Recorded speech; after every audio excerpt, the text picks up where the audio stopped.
In this video, we'll solve a circuit problem and find currents in each branch. First, let's look at the circuit. Since there are two batteries in this circuit, we cannot directly apply Ohm's law to find the currents. Instead, we need to use Kirchhoff's laws. Next, I assume the direction of current flow in the circuit. I start by marking the current direction from one battery. I choose the 10-volt battery and mark the current I1. At this node, the current splits into two branches, which I label as I2 and I3.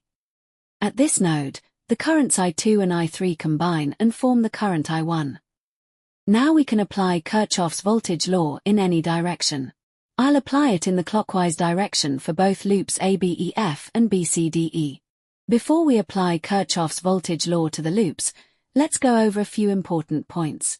When the KVL direction goes from the negative terminal to the positive terminal of a battery, it represents a voltage rise.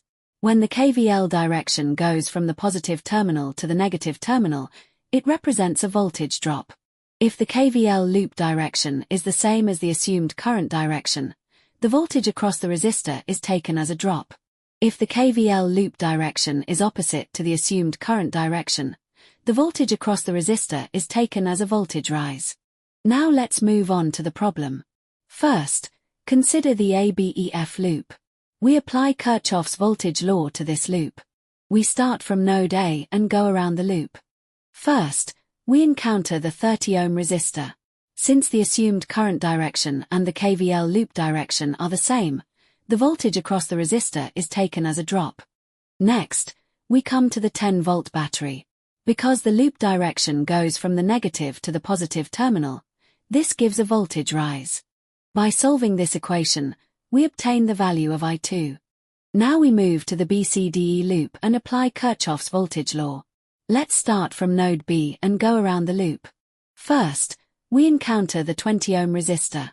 Since the assumed current direction and the KVL loop direction are the same through this resistor, the voltage across it is considered a drop.